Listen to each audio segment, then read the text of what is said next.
Alright boys and girls, this is why you should buy a Yamaha R7. This guy's getting rollers with me.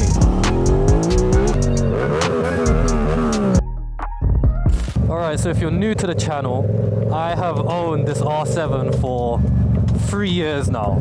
And during those 3 years, everything's been relatively smooth, to be honest. There's actually been no issues with the bike whatsoever apart from my own wrongdoing. Do you know what I mean? So I know this bike gets really bad stigma with like, oh, it's a girl's bike, or it's only what, 72 brake horsepower, but you know what, overall it's a fun little bike. So first thing we're gonna do is we're gonna take this bike through the city, because if you're a commuter and you want a sport bike, this is the bike for you, I'm telling you. It's not too uncomfortable. Obviously it is a sport bike, so if you are looking for a sport bike and you're a commuter, best way to test it out is to go through central London. So that's what we're doing, because that's where the headache is. And I'll show you that this bike is a very much capable bike to get around and filter and do things a naked bike can do. Now obviously if you're American and you got those big highways, and it's still capable, but I could understand why, you know, there might be more hate for the R7 in America than obviously the UK or European countries where the roads are a lot smaller. I think another reason why this bike gets a lot of hate is because they discontinued the R6 but then replaced it with the R7. Well, I say replaced, but all they did was just introduce another bike. They did that because they couldn't keep up with the Euro 5 standards or whatever the case. I think it's even discontinued in America, so they couldn't keep up with the emission standards. So that's why they introduced an R7. It's a nice middleweight bike, amazing for wheelies. I don't know if you guys are familiar with the 07. Obviously this is the same engine as that bike. So yeah, the wheel does come up nicely, I will say that. Obviously on private roads, of course. I will go over the stats and flash them on the screen later on in this video.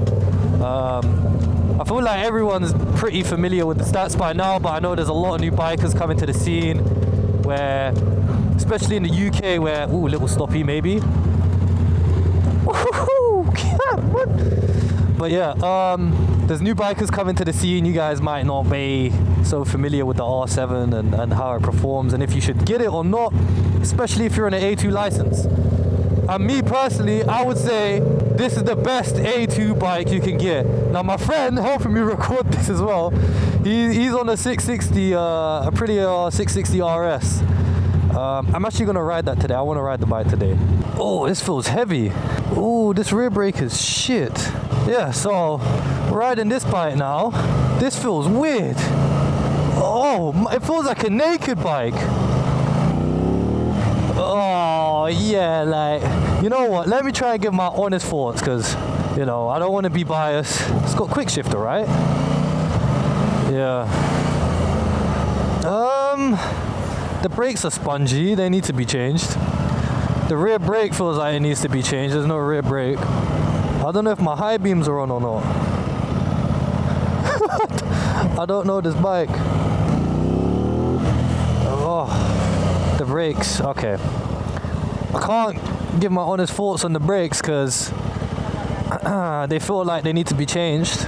They don't feel as punchy.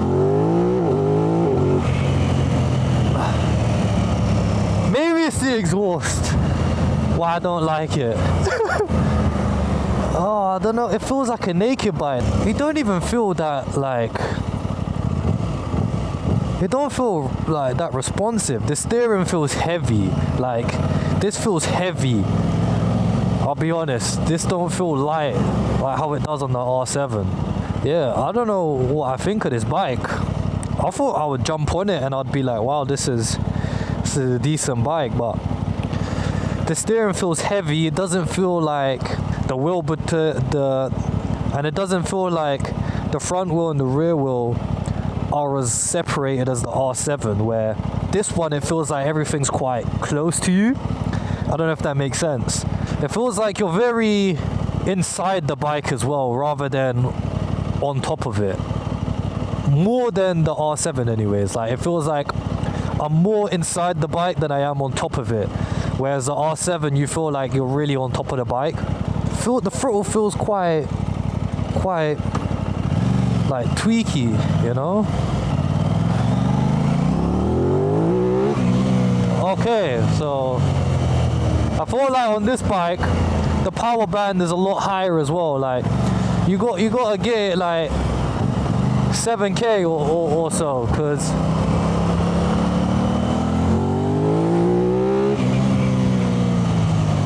I think if you slapped an exhaust on it, I would enjoy the experience a little more. But I don't know where the peak, the power band is on this, but it definitely feels like it's a lot higher than the R7. It feels less torquey, like it feels a bit bulkier as well, and a bit like more heavy. You can't even power wheelie it. Oh my god. Yeah, this feels like a naked bike, honestly. I wouldn't even feel confident sending this around the corners.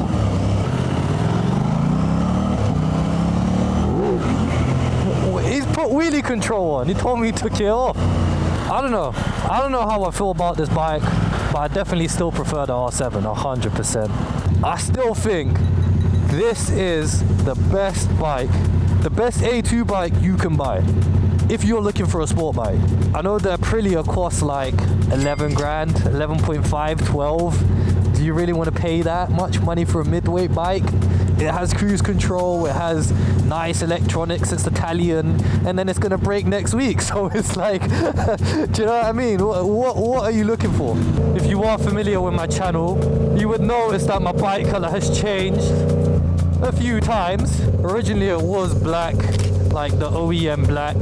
It's a 23 plate, so that color scheme, not the new one, not the 25 color scheme.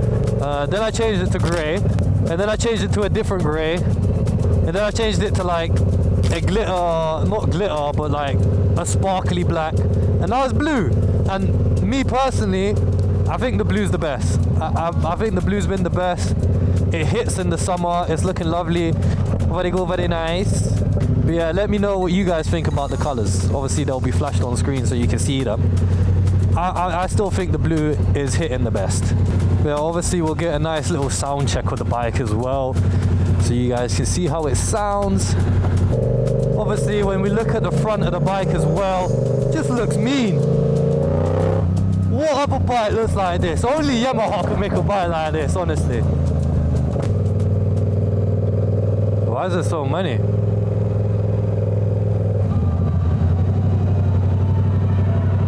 I have no idea, but there's a lot of... They're like escort police, SEG, you see at the bottom. They're the guys that gave me a very hard time before.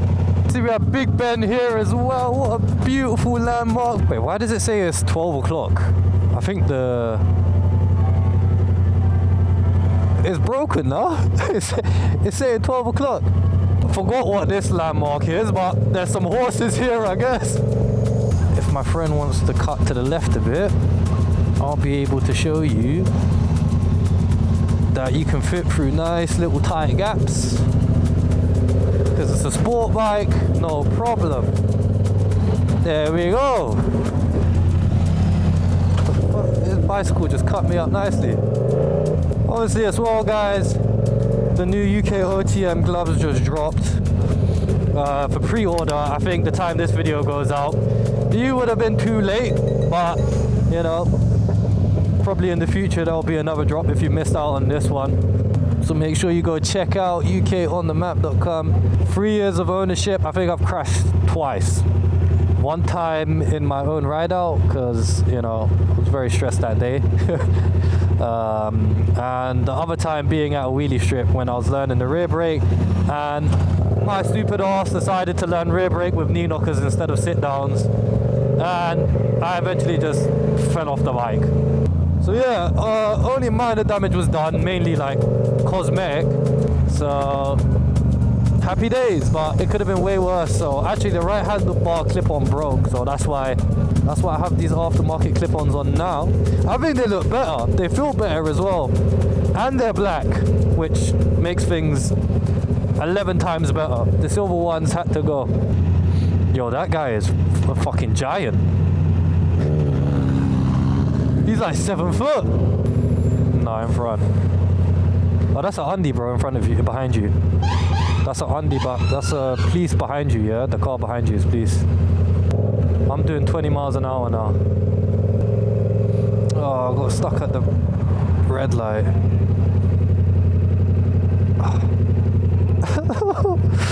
Oh, I think they're looking for like bike thefts and stuff like that though. No, I'm behind you. I'm like at the other red light though. Come on. This guy's getting rollers with me. This ped. Oh, now he's gone. Alright, we've made it to Buckingham Palace. You want to just park off in the middle, just here. Don't worry, as long as we've got a camera, we can get away with anything. Alright, so let's go over some of the stats briefly, or real quickly. So, this bike is sitting at 698cc. It's apparently it's not a 700cc, so it is around the mid-range category. It's coming in at 67 newton meters of torque, which is actually quite punchy. Anyone that's rode an 07 or rode something similar to an 07, you'll understand that 67 newton meters of torque is quite punchy. You'll enjoy it, because with bikes I've learned as well is that it's not how fast you can go, but it's how fast you can get to the speed.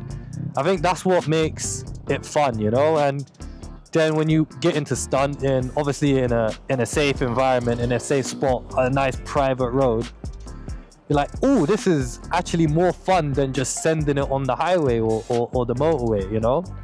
So that torque being there is very nice. And again, anyone that's rode an 07, you'll understand that the power band is mainly down low. Like all the power you feel is down low. So it's very good for the city, you know. You want that power down low. You don't want an R6 and the power band be all the way up into the 13,000. You're not going to enjoy it much unless you go on the twisties or a track. Obviously top speed is sitting around like, I think it's like 100 and 130. I've got 148 on the clock. I don't, obviously there's 10% difference or whatever, so probably sitting around 138, something like that, if you actually use like GPS tracking for your speed. But I have hit 148 on the clock, just saying. So with the height, I'm around 5'10", I think 5'10", 5'11". I can flat foot this bike, no issues at all. There's feds behind us. Wheel, wheel. Look, they're coming. Meow, meow, meow, meow, meow, meow. Meow, meow, meow, meow, meow, meow. Common thing in central London. But yeah, the weight sitting around, I think it's 188. I could be wrong, but it's going to be on the screen anyways. So it's not too heavy. It's obviously not the lightest of things, but it's not a 125, but still a very good weight. For people that, you know, haven't been hitting the gym. You know what I mean? It's a good weight. It's a good weight. Obviously, it has 6 gears. Most bikes have 6 gears unless, I don't know, you've got a cruiser or some kind. This guy's just staring at me in his taxi. He's very, very, very off-putting. That's about it.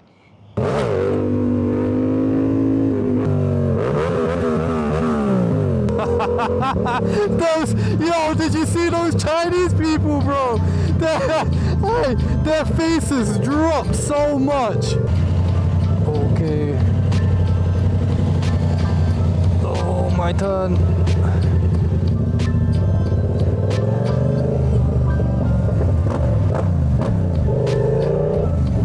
It's getting squeezy.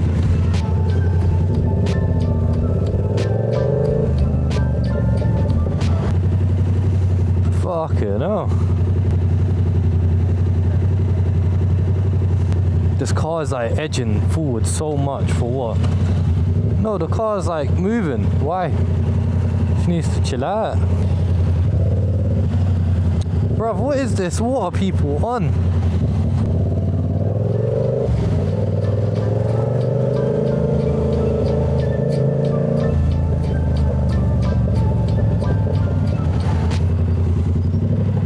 What the fuck? Literally. Oh, the traffic is crazy.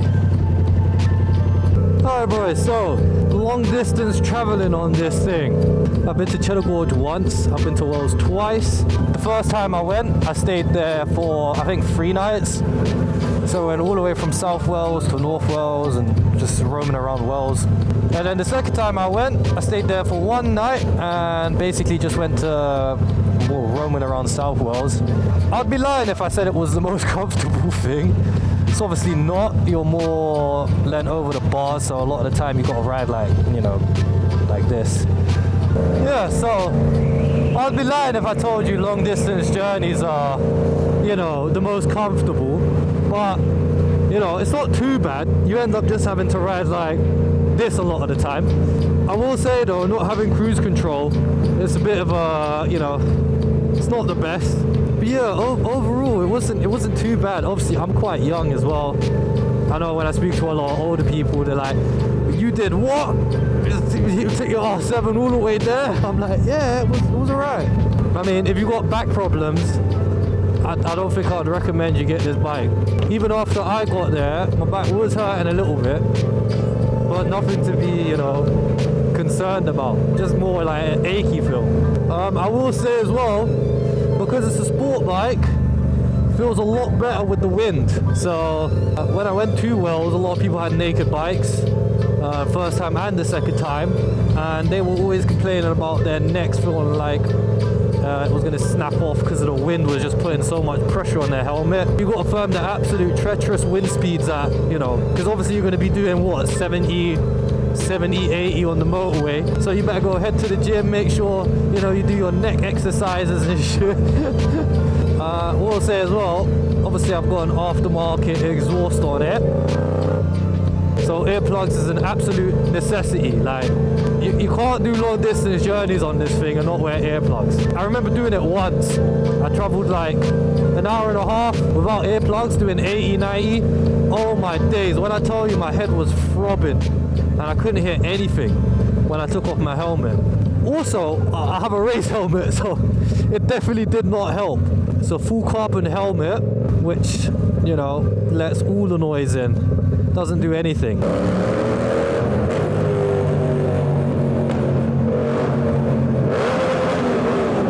Yeah, I've ridden more powerful bikes as well.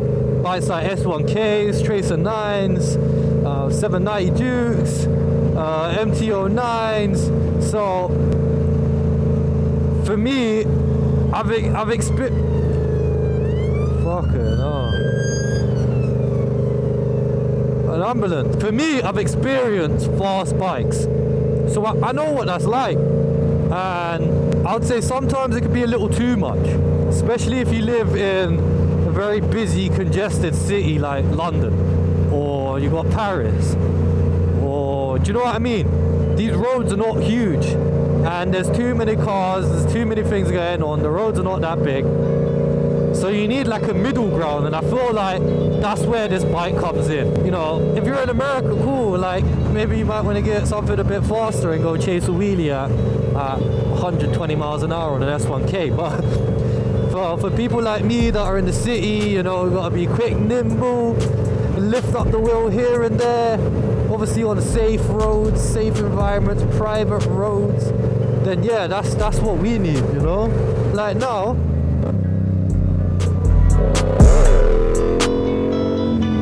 like do that on an S1K, you know what I mean? You're not gonna be able to do it. You'll smack into the car.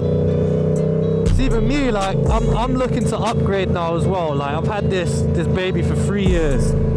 3 years, the first owner, three long years. And I think now for me it's time that, you know, I feel like I'm ready to experience like a liter bike.